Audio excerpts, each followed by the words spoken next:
Imagine returning home after 3 years away. 3 years! You've crossed an ocean, you've survived war, pirates, and bureaucracy. And now, you're finally here, stepping onto the shore of the place you left. Except, the homes are gone. The fires are cold.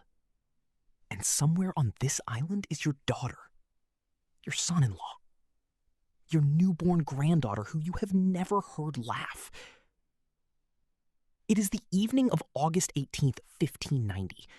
Governor John White steps onto the outer banks of what we now call North Carolina. He scans the tree line. Silence greets him. He calls out. His men blow trumpets. They sing familiar songs into the dark. Nothing answers. The next morning, they find the settlement. The homes have been taken down. Not burned, not torn apart in a struggle. Taken down. Carefully. Deliberately. As if someone had planned to leave and intended to come back. Then, on a tree near the shoreline, 3 letters.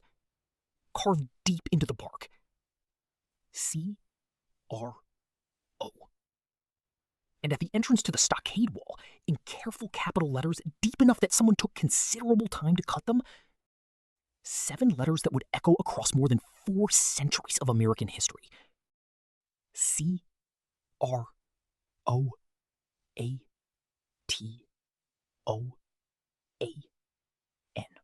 There was no blood, no bodies, no note of distress.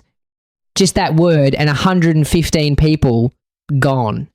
His daughter, her husband, his newborn granddaughter, Virginia Dare, gone. And this is the story of what we now believe happened to them. Roanoke, the colony that vanished. To understand why 115 people ended up on a remote barrier island in the 1580s, you need to understand the world that sent them there. The late 16th century was a war of civilizations played out on the oceans. Spain was the undisputed superpower of the era. Spanish ships had been crossing the Atlantic for nearly a century, loading their holds with the gold and silver of the Americas. England watched furious, envious, and hungry. England had no foothold in the New World. No territories, no trade routes, no gold. And as Spain grew richer by the decade, England grew more desperate and more dangerous. Enter Sir Walter Raleigh. Soldier, poet, courtier, privateer, visionary. Raleigh moved through Queen Elizabeth's court with the easy confidence of a man who understood that power was a performance. Elizabeth adored him. He wore diamonds on his shoes. But beneath the glamour, Raleigh had a vision that was genuinely radical for his time. That England's future lay not in raiding Spanish ships, though he was enthusiastically in favour of that too, but in building permanent English towns in the New World. On the 25th of March 1584, Queen Elizabeth granted Raleigh a royal charter, a sweeping license to claim, hold, and colonize North America. He named the territory Virginia in honor of Elizabeth, the Virgin Queen. He would never set foot there himself. But the dream was his. Who signs up to cross an ocean to an unknown continent in the 1580s? Mostly people with little to lose. Skilled tradespeople, soldiers, artisans, men and women who had talent but no inheritance, ambition but no prospects. Some came for land, some for religious freedom, some simply because they had nothing keeping them home. What none of them could fully appreciate was the staggering scale of what they were attempting. In April 1584, Raleigh dispatched 2 ships to survey the Atlantic coast of North America. They arrived on the Outer Banks on July 13th, the first time the English flag flew in what would become the United States. The report back to Raleigh was glowing, almost suspiciously so. The land, they wrote, was extraordinarily fertile. The native people, quote, most gentle, loving, and faithful, void of all guile? The reality was considerably more complicated. The second voyage in 1585 was a proper colonization attempt. 5 ships, roughly 600 men, all soldiers and craftspeople. It went badly almost immediately. The English brought almost no agricultural knowledge suited to the American climate. They were entirely dependent on the Algonquian people for food. And then, with the particular genius of people who need something from someone, they managed to destroy that relationship through a series of aggressive confrontations. After murdering their most important native ally, Chief Wingina, the first English colony in America had collapsed. When Sir Francis Drake arrived on a resupply voyage in June 1586, every single colonist gratefully got on his ships and went home. The first English colony in America had lasted less than a year. Raleigh was not defeated. He understood that the first colony had been a military operation, not a home. What he needed to try next was something different. Families. Permanence. A community, not a garrison. The 1587 expedition was a fundamentally different animal. For the first time, Raleigh sent families. 17 women sailed with the colonists. Children came too. This was not a military outpost. It was meant to be the beginning of a real life. John White was appointed governor. White was an interesting choice. He was not a hardened military commander. He was an artist, a man who painted extraordinary watercolor portraits of the Algonquian people and the North Carolina landscape with a sensitivity and humanity that historians still marvel at today. Among the colonists was his pregnant daughter, Eleanor, and her husband, Ananias Dare. The fleet arrived at Roanoke Island in July 1587. But immediately, things went wrong. Their navigator, Simon Fernandez, refused to take them to their intended destination, a better harbor in Chesapeake Bay. He left them on Roanoke Island, the same island whose native relationships had already been burnt by the previous expedition. Within weeks of arrival, a colonist named George Howe was killed by indigenous warriors while crabbing alone. Shot with 16 arrows, the fear in the settlement must have been palpable. But on the 18th of August, 1587, in the middle of all this fear and uncertainty, something happened that changed the mood of the entire settlement. Eleanor Dare gave birth to a daughter. She was named Virginia Dare, the first English child born in the Americas. Governor White, her grandfather, held her at the christening on August 24th. It was the last time he would ever see her. Within weeks, the colonists would make a desperate decision. They would ask their governor, their artist, their mapmaker, their grandfather, to sail back to England and beg for more supplies. White did not want to go. Every account we have says he resisted desperately. But the colonists insisted. He was the only one who could make the case to Raleigh. And so, in late August 1587, with a heavy heart, John White said goodbye to his daughter, his granddaughter, and 113 other souls, and set sail for England. John White arrived in England in November 1587. He immediately began assembling supplies. Within 4 months, he had a fleet ready to sail. And then the Spanish Armada came. In 1588, Spain launched what it believed would be the decisive moment of the century. 130 ships, 30,000 men, the greatest naval force ever assembled in Europe. Queen Elizabeth responded by commandeering every available English vessel. Every ship, no exceptions. White's supply fleet was grounded. The colonists on Roanoke Island, including a newborn infant, were left without resupply, without contact, and without any hope of rescue. White managed to get 2 small ships exempted from the naval ban. The Brave and the Roe, too small to fight a war. The attempt was a disaster. French pirates attacked them in open water, stole their supplies, and left the crew injured. White limped back to England, again. For 3 years, over 1,000 days, the colonists of Roanoke Island had no contact with the outside world. 1,000 days. Think about what that means. A new mother, a 3-year-old child, families with no food security, a fractured relationship with every neighboring tribe, no ship coming, no letter arriving, no word from anyone.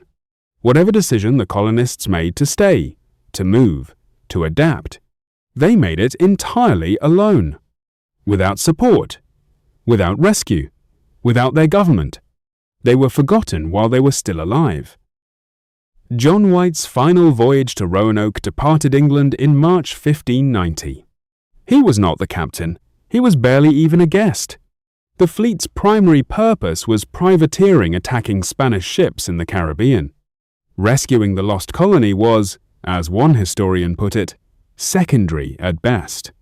The fleet spent months raiding in the Caribbean, before finally turning north toward Roanoke. It was the 18th of August, 1590, Virginia Dare's 3rd birthday. As White and his men approached the island in small boats, they saw smoke rising from the tree line. He must have felt his heart lift. A campfire, a signal, life. But when they reached it, the smoke was from a wildfire in the grass. Not a campfire, not a signal, just nature indifferent. The next morning, they searched the settlement. The homes had been taken down carefully, deliberately, one by one. Heavy iron bars and cannon equipment had been buried in the ground, as if someone planned to retrieve them later. No bodies, no blood, no signs of violence, and then carved into a tree on the shoreline bluff. C-R-O, and at the palisade entrance, in careful capital letters, CROATOAN. Now here is the detail that most people miss. Before White had left in 1587, he had given the colonists a specific instruction. If you are ever forced to leave in danger, if you are under attack, if you are afraid, carve a cross above wherever you leave a message. A distress signal. There was no cross above CROATOAN. Whatever this word meant, it was not a cry for help. It was calm. It was deliberate. It was a message. White immediately wanted to sail to Croatoan Island, now known as Hatteras Island, 50 miles to the south. Home of the Croatoan tribe. Home of Manteo, their most trusted native ally. It seemed obvious. That's where they went. But a storm blew up. The ship was damaged. The crew refused. White was carried back to England, never to return. He died sometime around 1593, never knowing what happened to his family. He died with CROATOAN as the last word he had from them. For 435 years, historians, archaeologists, and researchers have debated what happened to the Roanoke colonists. Here is what the evidence actually suggests. The most widely accepted modern theory is this. They left voluntarily. They moved toward the only people they could trust. The word Croatoan points directly to the Croatoan people on Hatteras Island, the one tribe that had been consistently friendly throughout all 3 expeditions, the tribe of Manteo, their interpreter and ally. The logic is brutal in its simplicity. The colonists needed food, shelter, and protection. The Croatoan people had all 3, and a relationship already established with them. Integration was not just possible. It may have been the only viable survival strategy. But here is the twist that even most history documentaries miss. The drought. In 1998, a team of scientists studied tree rings from ancient bald cypress trees in coastal Virginia and North Carolina. What they found was extraordinary. The years 1587 to 1589, exactly the years of the lost colony's isolation, were the most severe drought in an 800-year climate record for the region. The colonists didn't just arrive in a new world. They arrived during one of the worst droughts the world had seen in living memory. Agriculture failed.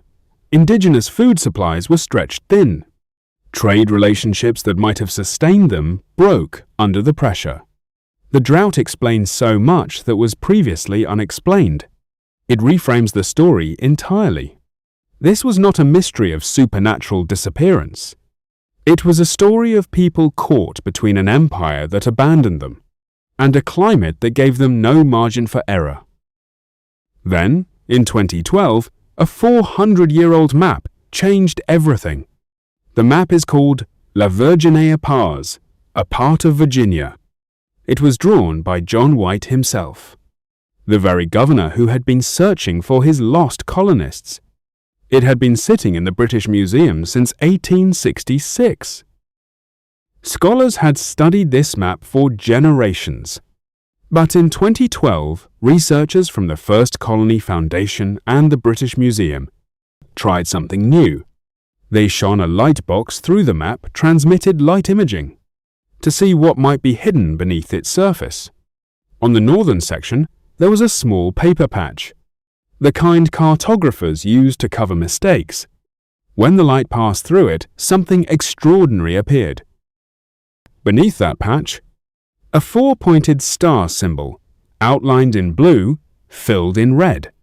A fort, a planned fort hidden deliberately, historians believe, to prevent the information from falling into Spanish hands.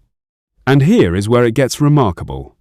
The location marked by that hidden symbol, it corresponds exactly to a site approximately 50 miles inland from Roanoke, along the Chowan River, in what is now Bertie County, North Carolina. And here is the connection that makes historians' jaws drop. In his 1587 journal, John White himself had written that the colonists intended to move approximately 50 miles inland from Roanoke. The hidden fort matched the destination they had told him about. Whoever hid that information under a paper patch knew exactly where the colonists were going. They just didn't want Spain to know. The map discovery of 2012 gave archaeologists something they had never had before, a specific place to dig. The First Colony Foundation, a non-profit dedicated to researching the early English colonies, launched full excavations at 2 inland sites. What they found is the closest thing we have ever gotten to a definitive answer. Site X, Bertie County, North Carolina. A bluff overlooking Albemarle Sound, corresponding exactly to the location hidden under the paper patch on White's map. Excavations beginning in 2015 turned up fragments of borderware, a distinctively English style of ceramic common in late 16th century London. An aglet, the copper tip of a shoelace. Early flintlock components. A food storage jar. Crucially, what they did not find was equally important. There were no clay tobacco pipes, the kind of pipes that are ubiquitous at every Jamestown site from 1607 onwards. Their absence allowed archaeologists to date the presence at Site X to before Jamestown, consistent with the 1587 Roanoke Colony. This was the first physical evidence of English presence, 50 miles inland from Roanoke Island. Then came Site Y, located just short distance from Site X, along Salmon Creek. Site Y produced something even more striking: fragments of English, German, French, and Spanish ceramics, all mixed together in the same soil layer. The multinational character of that pottery collection was itself revealing. The 1,587 colonists had come from England, but they had traded across Europe, and these goods reflected that cosmopolitan origin. William Kelso, the archaeologist whose excavations had finally located Jamestown's original fort, described what was found at Site Y as compelling evidence that several settlers from the 1587 Roanoke Island colony he had lived at the site for a few years. That was the most direct statement any credentialed archaeologist had ever made about the fate of the lost colonists. Not a theory, evidence. And 50 miles in the other direction on Hatteras Island, the site of the old CROATOAN town, a separate team of archaeologists was finding something just as extraordinary. At the Cape Creek dig site, they uncovered evidence of European metalworking, hammer-scale fragments produced by blacksmithing, mixed with indigenous Algonquian materials, a copper ring made of drawn copper, a manufacturing technique that indigenous peoples of this period did not possess. European settlers, or people who had learned European metalworking skills, had been living and working among the CROATOAN people. Taken together, the picture becomes clear. The Roanoke colonists did not all die in one place. They split into at least two groups. One group, likely the more vulnerable families, went south to CROATOAN Island to shelter with Manteo's people, bringing European tools and skills. Another group, the more able-bodied colonists, moved west and inland along the Chowan River, to the area near Salmon Creek in Bertie County, where they built a small settlement among friendly interior tribes. Both groups survived at least initially. Both integrated into indigenous communities. Neither was ever extracted back to England. There is a community of over 60,000 people living primarily in Robeson County, North Carolina, who have told a very specific story about their origins. For as long as anyone can remember, they say their ancestors included English settlers, people who came from across the sea. They have English surnames: Dare, Cooper, Berry, White, Sampson, names from the original 1,587 Roanoke Colony register. They are the Lumbee Nation. The Lumbee are the largest Native American tribe east of the Mississippi River, and for 4 centuries their oral history has pointed to Roanoke. When North Carolina formally recognized the Lumbee Nation in 1885, they were officially designated Croatan Indians, a deliberate acknowledgement of the historical tradition that they had absorbed the survivors of the lost colony. Among their documented members were individuals with surnames that appeared directly on the 1,587 Roanoke Colony roster. More than 40 surnames. Beginning in the early 2000s, DNA testing began to put science to the story. HLA blood typing had already shown, decades earlier, that Lumbee tribal members carried unusually low frequencies of a genetic marker that appears at high rates in most Native American populations. That pattern is consistent with significant admixture, the genetic mixing of populations, with European ancestry. More recent Y chromosome analysis found European haplogroups among Lumbee men at frequencies unusually high for a predominantly indigenous community. The pattern is consistent with a very specific scenario. European men, the Roanoke colonists, integrating into indigenous communities and having children with indigenous women. Their European Y chromosomes passed down through generations, their indigenous maternal lineage intact. The Lumbee Nation may carry the biological legacy of Roanoke in their very DNA. In 2024, no serious historian still believes the Roanoke colonists simply vanished. The archaeology, the DNA, the hidden fort, the drought data, the oral traditions of the Lumbee Nation. Together, they point toward a single, coherent conclusion. The 115 men, women, and children of Roanoke Colony did not die suddenly. They did not disappear. Most of them survived, at least for some years, by doing what any rational, desperate group of people would do. They sought out the help of people who already knew how to live on this land. They became part of the world they had arrived in. They were absorbed into indigenous communities that are still here today. But there are things the archaeology cannot tell us. It cannot tell us what happened to Virginia Dare, that 3-year-old girl born on this island who was alive and healthy the last time her grandfather saw her. Did she survive childhood? Did she learn an Algonquian language? Did she grow up, have children of her own, carry her story forward without ever knowing its full name? We will probably never know. It cannot tell us what the colonists felt in those 3 years of silence, whether they kept hope alive or lost it, whether they adapted with remarkable resilience or broke under the weight of isolation. History records what they left behind. It cannot record what they felt. The Roanoke Colony is often framed as a failure, England's first attempt at North American colonization, ending in mystery. But that framing misses something important. Roanoke was not simply erased, it was absorbed. The colonists became part of the fabric of the indigenous world they had arrived in, and that world carried them forward. The Lumbee Nation carries that story today. The coastlines of North Carolina carry it in the layers of soil, beneath Cape Creek and Salmon Creek. The British Museum carries it in a tiny fort symbol, hidden under a paper patch on a 400-year-old map.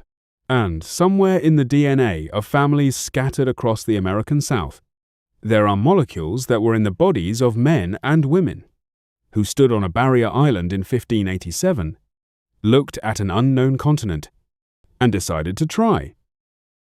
John White died sometime around 1593 in Ireland. His letters from his final years carry a quality of resigned grief. He had tried everything to get back to Roanoke. Every attempt had failed. But perhaps if the archaeologists and the geneticists and the historians are right, they were not simply gone. They were somewhere, changed, adapted, woven into the landscape and the people of a continent that did not belong to England and never had. The word CROATOAN was not a last cry of despair. It was not the mark of confusion, or panic, or defeat. It was something far more human than that. It was a forwarding address. Thanks for watching. Subscribe for more mysteries, and click the next video to keep watching.